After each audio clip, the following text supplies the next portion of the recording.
Welcome back viewers. நான் உங்க சிந்தியா. இன்னைக்கு குட்டி ஸ்டோரியில நம்ம யாரை பத்தி பார்க்க போறோம் அப்படின்னா நிக் வொயேஜிச். இவர் யாரு அப்படின்னா மிகப்பெரிய எக்ஸாம்பிள். எதுக்காக அப்படின்னா அந்த செல்ஃப் கான்ஃபிடென்ஸ். அதுக்கு யார் இவர் அப்படின்னு பார்த்தீங்கன்னா, ஃபர்ஸ்ட் 1982 டிசம்பர் 4 மெல்பர்ன்ல ஆஸ்திரேலியால பிறக்கிறாரு. பிறக்கும் போதே அந்த குழந்தைக்கு 2 கையும் இல்லை, 2 காலும் இல்லை. கொஞ்சம் நல்ல டாக்டர் சொல்லிடுறாங்க, இந்த குழந்தைனால பேசவும் முடியாது அப்படின்னு சொல்லிடுறாங்க. அந்த குழந்தை பிறந்தோடனே அவங்க பேரண்ட்ஸ்க்கு ரொம்ப ஷாக்கிங். பட் அதையும் தாண்டி அவங்க பேரண்ட்ஸ் 2 பேருமே இந்த குழந்தைய ரொம்ப சக்சஸ்ஃபுல்லான ஒரு பர்சனாக நம்ம வளர்க்கணும், இந்த குழந்தை எப்பவுமே நமக்கு ஒரு ஸ்பெஷல் அப்படிங்கிற ஒரு முடிவுக்கு வராங்க. அதே மாதிரி அந்த குழந்தைய நல்லா வளர்க்குறாங்க. அந்த குழந்தைய நல்லா வளர்க்குறது மட்டும் இல்லை, அந்த குழந்தைக்கு டிசேபிலிட்டி இருக்கிறதே தெரியாம அவ்வளோ மோட்டிவேட்டாக அந்த குழந்தைய வளர்த்துட்டு இருக்காங்க. அது குட்டி குழந்தையா இருக்கும் போதே அது பயங்கர நாட்டி, பயங்கரமா குறும்பெல்லாம் பண்ணுமாமா. அது காலே இல்லைன்னாலும் ஸ்கேட்டிங் போர்டில் படுத்துட்டு ஸ்கேட் பண்ணிட்டு இருக்கும். அப்போ அவருக்கு இடுப்புக்கு கீழே கால் இல்லைன்னாலும் இடுப்புக்கு கீழே சின்னதா ஒரு டோஸ், அதுல ஒரு 2-3 ஃபிங்கர்ஸ் இருக்கு. ஸோ அதை வச்சு அந்த குழந்தை ஸ்கேட் பண்ணிட்டு இருக்கு. அதுக்கப்புறம் பார்த்தீங்கன்னா அந்த நிக்குக்கு ஒரு தங்கச்சியும் ஒரு தம்பியும் வராங்க. அவங்க வந்ததுக்கு அப்புறம் அவங்க நார்மலா இருக்கிறத பார்த்துட்டு நிக்குக்கு ஒரு மாதிரி ஒரு ஃபீல் வருது, நம்ம நார்மல் இல்லை அப்படிங்கிற ஒரு ஃபீல் வருது. அப்புறம் நிக்கு ஸ்கூலுக்கு போற சுச்சுவேஷன், அந்த டைம் வந்ததுக்கு அப்புறம் அவங்க பேரண்ட்ஸ் ஸ்கூல்ல சேர்த்தலான்னு போறாங்க. ஆனா இந்த மாதிரி கை கால் இல்லாத ஒரு குழந்தைக்கு இங்க அட்மிஷனே கிடையாது அப்படின்னு சொல்லி ஸ்கூல்ல ரிஜெக்ட் பண்ணிட்டாங்க. அந்த டைம்ல நிக் பேசவும் இல்லை. இவங்களும் எவ்வளவோ ஃபைட் பண்ணி பார்க்குறாங்க. ஆனால் ஸ்கூலில் எங்கேயுமே அட்மிஷன் கிடைக்கல. இந்த மாதிரி ஸ்பெசிஃபிக்காக இருக்கிற குழந்தைங்களுக்கான தனி ஸ்கூல் தான் இருக்குது, அங்கே தான் போய் ஸ்கூலில் சேர்த்தணும் அப்படிங்கிற மாதிரி சொல்லிடுறாங்க. இவங்களும் நிக்க கொண்டு போய் அங்கே சேர்த்துறாங்க. ஆனால் அந்த ஸ்கூல் சுத்தமாக நிக்குக்கு பிடிக்கல. அங்கே அவரால் படிக்கவே முடியல. அவர் ரொம்ப லோ மோட்டிவேட் ஆகி லைஃப் என்னடா இப்படி போயிட்டு இருக்கு அப்படிங்கிற மாதிரி அவ்வளோ ஒரு மனவேதனையில் இருக்காரு. ஆனால் டாக்டர் அவரால் பேசவே முடியாது, நடக்கவே முடியாது அப்படின்னு சொன்னாங்க இல்லையா. ஆனா அவரோட 6 வயசுல அந்த குட்டி ஃபிங்கரை வச்சு, அந்த 2 ஃபிங்கரை வச்சு, அந்த குட்டி டோஸை வச்சு அவர் நடக்க ஆரம்பிச்சிட்டாரு. அது மட்டும் இல்ல, பேசவும் ஆரம்பிச்சிட்டாரு. அதுவே அவங்க பேரண்ட்ஸ்க்கு பயங்கர ஒரு ஆச்சரியமான விஷயம். அப்பவும் அவங்க அம்மாவும் அப்பாவும் அவரை மோட்டிவேட் பண்ணிட்டே இருப்பாங்க. நீ ஃபீல் பண்ணாத, நீ ஒரு ஸ்பெஷலான ஒரு குழந்தை. ஸோ நீ எங்களுக்கு கிடைச்ச ஒரு பொக்கிஷன், நீ எப்பவுமே ஸ்பெஷல் தான். ஸோ நீ யாரோடையும் உன்னை கம்பேர் பண்ணிக்காத, உன்னால முடியும்னு சொல்லி மோட்டிவேட் பண்ணிட்டே இருக்காங்க. அந்த டைம்ல அவரோட 6 வயசு ஆகும்போது கரெக்டா ஆஸ்திரேலியால ஒரு லா கொண்டு வர்றாங்க. அவ்வளோ நாளா இருந்த லா ரெகுலேஷன் என்னன்னு பார்த்தீங்கன்னா, இந்த மாதிரி டிசேபிள்டு குழந்தைங்கனால எல்லா ஸ்கூல்லையும் படிக்க முடியாதுங்கிறது. ஆனா அதுக்கப்புறம் ஒருத்தர் ஒரு லா கொண்டு வராங்க. அதுல பாத்தீங்கன்னா எல்லா குழந்தைங்களும் எல்லா ஸ்கூல்லையும் படிக்கலாம் அப்படின்னு. அப்போ இவரை கொண்டு போய் ஒரு நல்ல ஸ்கூல்ல சேர்க்கறாங்க. எந்த ஸ்கூல்ல இடம் கிடைக்கலையோ அதே ஸ்கூல்ல இப்போ இடம் கிடைச்சிருச்சு. அங்க போய் படிக்கிறாரு. ஆனா அவர் அவ்வளோ ஒரு கனவுகளோட போனவருக்கு அங்க போய் கிடைச்சது மிகப்பெரிய அவமானம். புல்லிஸ் அவ்வளோ புள்ளி பண்றாங்க அவரை, அவ்வளோ சீண்டி பாக்குறாங்க. எதனால அப்படின்னு பாத்தீங்கன்னா, இவர் கால் இல்லாததுனால ரொம்ப சின்னதா தான் தெரிவாரு. கை இல்லாம இருக்கிறதுனால அங்க இருக்கிற அந்த குழந்தைங்களுக்கு இவரை அக்செப்ட் பண்ணிக்க முடியல, அவங்களோட ஸ்டூடெண்ட்ஸா அக்செப்ட் பண்ணிக்க முடியல. அதனால அவ்வளோ அவமானப்படுத்துறாங்க. டெய்லியும் அதனால அவரை அதுல இருந்து ஓவர் கம் பண்ணி வரவே முடியல. அவர் 8 வயசு ஆகும்போது பாத்தீங்கன்னா அவர் வீட்டுல பாத் டப்ல போய் இதுக்குள்ள மூழ்கி நம்ம இறந்துடணும் அப்படின்னு சொல்லி முடிவு பண்ணி அதுக்குள்ள மூழ்கிட்டு இருக்கும்போது கரெக்டா அவங்க அப்பா உள்ள வராரு. உள்ள என்ன பண்ணிட்டு இருக்க நீ நிக், என்னாச்சு அப்படின்னு கேட்கும்போது அவர் என்ன சொல்றாரு, இல்ல நான் தண்ணிக்குள்ள எவ்வளவு நேரம் மூச்சு விட முடியாம இருக்க முடியும்னு சொல்லி நான் பிராக்டிஸ் பண்ணி பார்த்துட்டு இருக்கேன் அப்படின்னு சொன்னோடனே அவங்க அப்பாவுக்கு பயங்கர ஹாப்பி. அவரை என்கரேஜ் பண்ணிட்டு போறாரு. எனக்கு தெரியும் நிக், நீ எப்பவுமே ஒரு ஸ்பெஷலான ஒரு குழந்தை தான், நீ எப்பவுமே எங்களுக்கு. ஆனா தண்ணி விஷயத்துலயும் நெருப்பு விஷயத்துலயும் நம்ம கொஞ்சம் கேர்ஃபுல்லா இருக்கணும், சேஃப்டியா இருக்கணும். அதனால நீ வந்து கேர்ஃபுல்லா அதுல இருந்து எந்திரிச்சுவான்னு சொல்லி மோட்டிவேட் பண்ணிட்டு போறாரு. அதை பார்த்துட்டு நிக்குக்கு நம்ம பேரண்ட்ஸ் தான் நமக்கு இவ்வளவு சப்போர்ட்டிவா இருக்காங்களே, நம்ம ஏன் வந்து இந்த மாதிரி புல்லிஸ்க்கெல்லாம் நம்ம ஏன் வந்து வருத்தப்படணும் அப்படின்னு சொல்லி இனிமேல் நான் சூசைடே பண்ணிக்க மாட்டேன், அப்படி ஒரு தாட்டே எனக்கு வராதுன்னு சொல்லி ஒரு முடிவு பண்றாரு. அதுக்கப்புறம் வெளியே வந்துட்டு அவங்க அம்மா கிட்ட போய் நடந்த எல்லா இன்சிடென்ட்டையும் ஷேர் பண்ணும்போது அவங்க அம்மா ஒரு நியூஸ் பேப்பர்ல இருக்கிற ஒரு ஆர்டிக்கலை எடுத்துட்டு வந்து நிக் கிட்ட காமிக்கிறாங்க. அந்த ஆர்டிக்கிள் தான் அவரோட லைஃபையே புரட்டி போட்ட ஒரு ஆர்டிக்கிள். என்ன அப்படின்னா, நிக்கு மாதிரியே ஒரு கை கால் இல்லாத ஒரு பர்சன் எந்த அளவுக்கு வந்து அச்சீவ் பண்ணியிருக்காங்க. அச்சீவ் பண்ணது மட்டும் இல்ல, இந்த மாதிரி கை கால் இல்லாத நிறைய பேர் டிசேபிளோட பர்சன்ஸோட லைஃப்லயும் வந்து அவர் ஏகப்பட்ட நல்ல விஷயங்கள் பண்ணிட்டு இருக்காங்க அப்படிங்கிற ஒரு ஆர்டிக்கல். அந்த ஆர்டிக்கலை படிச்சுட்டு அந்த 8 வயசு குழந்தை அன்னைக்கு முடிவு பண்ணுது, நானும் என் லைஃப்ல பெருசா சாதிப்பேன், சாதிக்கிறது மட்டும் இல்ல, என்ன மாதிரி டிசேபிள் பர்சனோட லைஃபையே நான் சேஞ்ச் பண்ணுவேன், என்னால முடிஞ்ச அத்தனை விஷயத்தையும் நான் பண்ணுவேன்.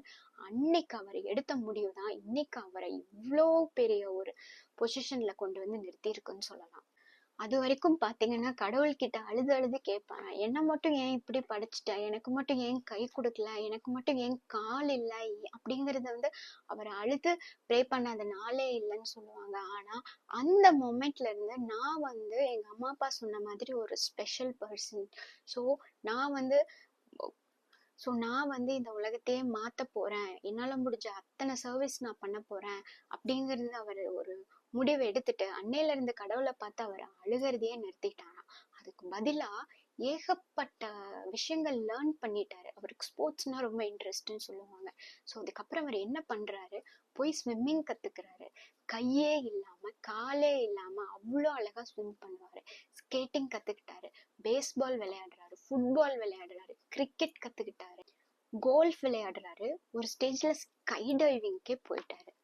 ஆமா, கைதான் இல்லையே அவருக்கு, கால் தான் இல்லையே, எப்படி பேட்டை பிடிக்க முடியும் அப்படின்னா ஷோல்டர்ல இந்த இடத்துல பேட்டை இப்படி வச்சுட்டு அவர் விளையாடுறாரு. அதோட நிக்கல, அவரோட காலில் இருந்த அந்த 2-3 விரலை யூஸ் பண்ணி நிறைய எழுத கத்துக்கிட்டாரு, நிறைய டைப்பிங் கத்துக்கிட்டாரு. அது மட்டும் இல்ல, ஒரு சாதனையே பண்ணியிருக்காரு. ஒரு நிமிஷத்துல 45ல இருந்து 75 வேர்ட்ஸ் வந்து அவ்வளோ வேகமா டைப் பண்ணாராம், வெறும் ஃபிங்கர்ஸை யூஸ் பண்ணி. அதுவும் கால் அந்த விரல்களை யூஸ் பண்ணி வந்து அவர் அவ்வளோ ஃபாஸ்டா அவர் வந்து அந்த டைப்பிங் கத்துக்கிட்டாராமா, டைப்பிங் பண்றாராமா. அது மட்டும் இல்ல, நம்ம டெய்லி பண்ற சின்ன சின்ன விஷயங்கள், கிளாஸ்ல இருந்து தண்ணி எடுத்து குடிக்கிறது, டெய்லி ப்ரஷ் பண்றது, ஃபோன் வந்து ஆன்சர் பண்றது, இல்ல ஷேவ் பண்றது, சீப்பெடுத்து தலை சீவுறது, இந்த மாதிரி அத்தனை வேலைகளையுமே அவரோட கால் விரலை யூஸ் பண்ணி அத்தனையுமே அவரே தான் பண்ணிக்குவாராமா. இத்தனையும் அவரோட முயற்சினால அவரே கத்துக்கிட்டாரு. I just love it.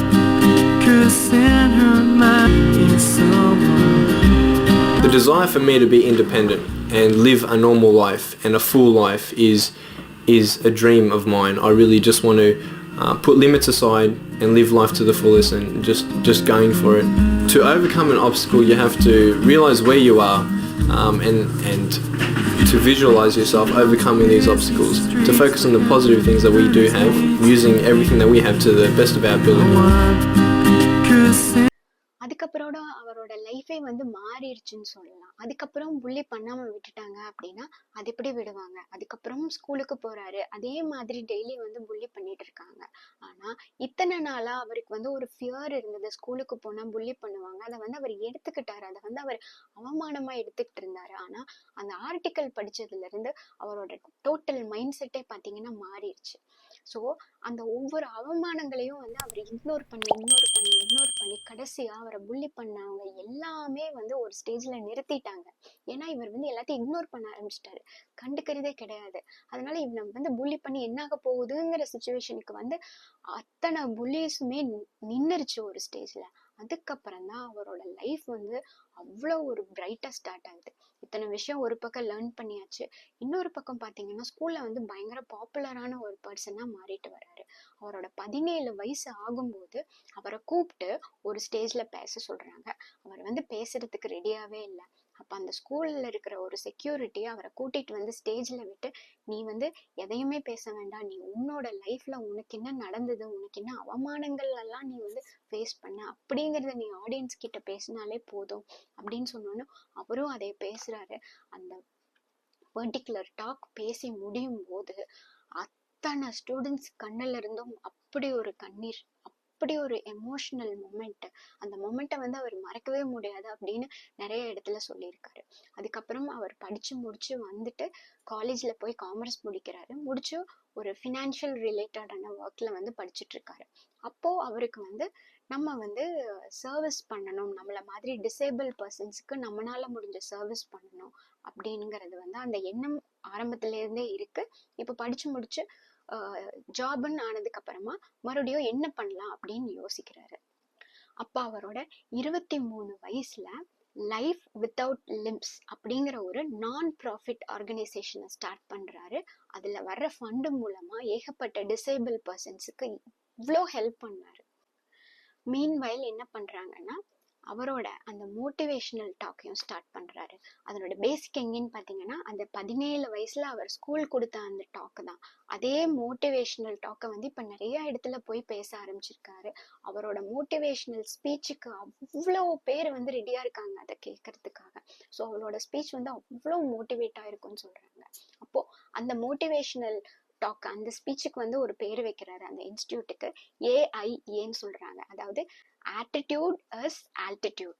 அதுக்கு அவர் என்ன விளக்கம் கொடுக்குறாரு அப்படின்னா, நீங்க உங்களோட ஆட்டிடியூட மாத்திட்டீங்கன்னா நீங்க இந்த உலகத்துல எந்த விஷயத்த வேணா சாதிக்கலாம் அப்படிங்கிறது தான் AIA. அவரை வந்து உலகம் ஃபுல்லா இன்வைட் பண்றாங்க. எல்லா இடத்துலயும் வந்து அவரோட பேச்சை கேட்கறதுக்காக இன்வைட் பண்றாங்க. அவர் நிறைய நான் ப்ராஃபிட் ஆர்கனைசேஷன்ஸ்க்கும் டிராவல் பண்றாரு. ஜெயிலுக்கு போய் டாக் கொடுக்குறாரு, ஆர்ஃபனேஜுக்கு போய் மோட்டிவேஷன் டாக் கொடுக்குறாரு. ஏன் நம்ம இந்தியாவுக்கு கூட 2 தடவை வந்திருக்காரு. அவரோட ஸ்பீச்சை கேட்கறதுக்கு அவ்வளோ பேர் போய் அப்படியே இமோஷனலா ஆகி அழுதுட்டு வந்தவங்க தான் ஜாஸ்தி நம்ம இந்தியாவை பொறுத்த வரைக்கும். 2012 அவருக்கு கல்யாணம் ஆகுது. 4 குழந்தைங்க இருக்கு. 4 குழந்தைங்களுமே அவ்வளோ ஆரோக்கியமா இருக்காங்க. ஸோ அவரோட சர்வீஸ் தொடர்ந்துட்டே இருக்கு, அவரோட மோட்டிவேஷன் ஸ்பீக்கும் தொடர்ந்துட்டே இருக்கு. அப்போ திடீர்னு அவருக்கு ஒரு இடத்துல வந்து நம்ம இப்படியே போயிட்டு இருக்குமே, வேற ஏதாவது மாத்தி பண்ணலாமா அப்படிங்கிற ஒரு சுச்சுவேஷன்ல சடனா வந்து புக் எழுத ஆரம்பிச்சிட்டாரு. அவரோட ஃபர்ஸ்ட் புக் என்னன்னு பாத்தீங்கன்னா லைஃப் வித்தவுட் லிம்ஸ் அப்படிங்கிற ஒரு புக்கு. அது வந்து அவரோட ஆட்டோபயோகிராஃபியை எழுதி வெளிவிடுறாரு. புக்கு வந்து அவ்வளோ சக்சஸ்ஃபுல்லா எல்லா இடத்துலயும் ரீச் ஆகுது. அதுக்கப்புறம் இப்ப வரைக்கும் 10 புக்குக்கு மேல ஏகப்பட்ட புக்ஸ் வந்து அவர் எழுதிட்டாரு. அதுக்கப்புறம் அவரை வந்து ஒரு ஷார்ட் பிலிம்ல நடிக்கிறீங்களான்னு கூப்பிடுறாங்க. ஸோ ஷார்ட் பிலிம்லயும் நடிச்சு அதுக்கு பெஸ்ட் ஆக்டர் அவார்டும் வாங்கிட்டாரு. அதுக்கப்புறம் ஒரு தடவை வந்து ஸ்டேஜ் டாக் கொடுக்கறதுக்காக போயிருக்காரு, பேசிட்டு இருக்காரு. அப்போ ஒருத்தங்க எந்திரிச்சு பர்டிகுலரா அவர்கிட்ட வந்து ஒரு கொஸ்டின் கேக்குறாங்க. லைஃப்ல வந்து எல்லாமே வந்து செட் பேக்ஸ் தான். ஸோ இந்த செட் பேக்ஸ் வந்துருச்சு அப்படின்னா அதுல இருந்து கீழே விழுந்துட்டேன்னா அதுல இருந்து நான் எப்படி எந்திரிக்கிறது அப்படின்னு சொல்லி அவர்கிட்ட கேட்கும்போது அவர் வந்து டேபிள்ல நின்றுட்டு இருந்தவர் அவரா வாலண்டியரா கீழே விழுந்துட்டாரு. கீழே விழுந்துட்டு அவருக்கு தான் கை கிடையாது, அவருக்கு காலும் கிடையாது. அவருக்கு இருக்கிறது அந்த பாதத்துல இருக்கிற இந்த 2-3 விரல்கள் மட்டும்தான். அவரால் எந்திரிக்க முடியாது கீழே விழுந்தா. ஆனா அவரு அந்த 2-3 விரலை யூஸ் பண்ணி அவரோட நெத்திய யூஸ் பண்ணி கஷ்டப்பட்டு பல தடவை ட்ரை பண்ணி யார் சப்போர்ட்டுமே இல்லாம கடைசியில எந்திரிச்சு நிக்கிறாங்க. அந்த சிச்சுவேஷன்ல அந்த கூட்டத்துல இருந்த அத்தனை பேரும் எந்திரிச்சு நின்று எமோஷனல் ஆகி அப்படி ஒரு கிளாப்ஸ் பண்றாங்க. ஸோ அவர் வாயால சொல்லாம அவர் ஆக்ஷன்ல பண்ணி காமிச்சிட்டாரு. முடிச்சுட்டு அவர் சொல்ற ஒரே விஷயம், லைஃப்ல எத்தனை தடவை கீழே விழுந்தாலும் ட்ரை பண்ணி எந்திரிச்சு நிக்கணும். ஸோ லைஃப்ல கீழே விழுந்தா எந்திரிச்சு நிக்கவே முடியாது அப்படிங்கிற சுச்சுவேஷன் யாருக்குமே வராது. ஸோ நம்ம எப்படி விழுந்தோம் அப்படின்னாலும் எந்த இடத்துல விழுந்தாலும் நம்ம எத்தனை தடவை ட்ரை பண்றோம் அப்படிங்கறதுல தான் இருக்கு. நான் எத்தனை தடவை ட்ரை பண்ணி எந்த சப்போர்ட்டுமே இல்லாம நான் எந்திரிச்சு நின்னனும், அதே மாதிரி நீங்க வெற்றி கிடைக்கிற வரைக்கும் நீங்க ட்ரை பண்ணி நீங்க ஒரு நாளைக்கு கண்டிப்பா எந்திரிச்சு நிக்கணும் அப்படின்னு சொல்லி முடிக்கிறாரு.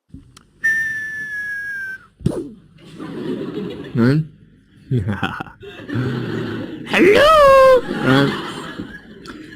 So what do you do when you fall down? Get back up. Everybody knows to get back up, because if I start walking, I'm not going to get anywhere. But I tell you, there are some times in life where you fall down and you feel like you don't have the strength to get. But I just want you to know that it's not the end. It matters how you're going to finish. Are you going to finish strong? And you will find that strength to get back up like this.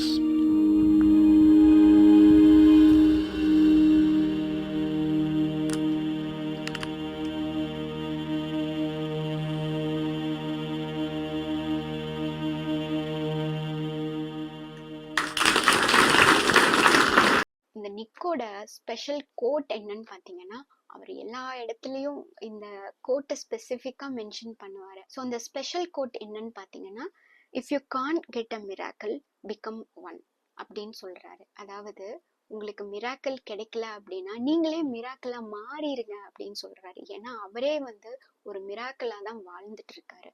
So 2 கையுமே இல்லாத ஒரு person, காலே இல்லாத person, doctor வந்து அவர்னால நடக்க முடியாது பேச முடியாதுன்னு சொன்ன பர்சன் இன்னைக்கு உலகம் பூரா போய் இவ்வளவு பேர்த்த மோட்டிவேட் பண்ணி இவ்வளவு பேர்த்த என்கரேஜ் பண்ணி இத்தனை பேர்த்துக்கு இன்ஸ்பயரா இருக்காரு அப்படின்னா அப்போ நார்மலா இருக்கிற நம்ம எவ்வளவு கான்ஃபிடென்ட்டா இருக்கணும். அவரோட செல்ஃப் கான்ஃபிடென்ஸை வந்து நம்ம வந்து ஒரு எக்ஸாம்பிளா வச்சுட்டு, ஸோ எந்த இடத்துல கான்ஃபிடென்ஸ் லெவல் லோ ஆகுதோ கான்ஃபிடென்ஸோ இல்லாம போகுதோ அப்ப வந்து நம்ம வந்து நிக்கோட லைஃப் ஸ்டோரியை வந்து நினைச்சுக்கணும். அவர் குழந்தையில இருந்து பட்ட அவமானங்களையும் அதுல இருந்து அவர் ஓவர் கம் பண்ணி வந்ததையும் அவர் இப்போ மற்றவங்களுக்காக பண்ணிட்டு இருக்கிற சர்வீஸையும் அவரோட கம்ப்ளீட் ஸ்டோரியையும் அத்தனையும் வந்து நம்ம ஞாபகப்படுத்தணும் அப்படின்னா ஆட்டோமேட்டிக்கா நமக்குள்ள வந்து ஒரு கான்ஃபிடென்ஸ் வந்து வரும். இத்தனையும் பை லக்ல அவளுக்கு கிடைக்கல, அவரா ட்ரை பண்ணி அத்தனையும் பண்ணி பண்ணி பண்ணி அவர் கத்துக்கிட்டு இன்னைக்கு அவர் டெலிவரி பண்ணிட்டு இருக்காரு. ஸோ அந்த அவுட்கம் வந்து எதுவுமே ஈஸியா கிடைக்கல, அவரோட அந்த எஃபர்ட்ல கிடைச்சது. ஸோ இனிமே உங்க லைஃப்ல நீங்க லோ கான்ஃபிடென்ஸா ஃபீல் பண்ணீங்க அப்படின்னா நிக்கோட லைஃப் ஸ்டோரியை நினைச்சுக்கோங்க, நிக்க பத்தி நினைச்சுக்கோங்க. ஆட்டோமேட்டிக்கா உங்களுக்குள்ள ஒரு செல்ஃப் கான்ஃபிடென்ஸ் கிரியேட் ஆயிடும். ஸோ இன்னைக்கு ஸ்டோரி நீங்க என்ஜாய் பண்ணிருப்பீங்கன்னு நினைக்கிறேன்.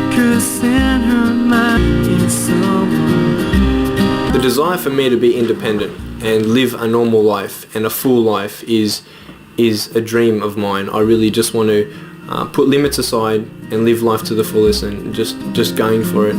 To overcome an obstacle, you have to realize where you are and to visualize yourself overcoming these obstacles. To focus on the positive things that we do have, using everything that we have to the best of our ability. You're beautiful, just the way you are.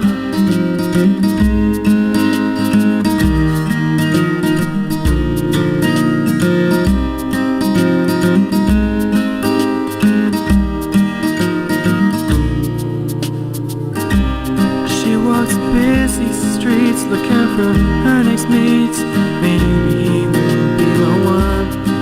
'Cause in her mind there is more to life than being someone. But deeper down she has found the one thing that makes her feel loved. So she is looking for it in all the wrong places. You're beautiful.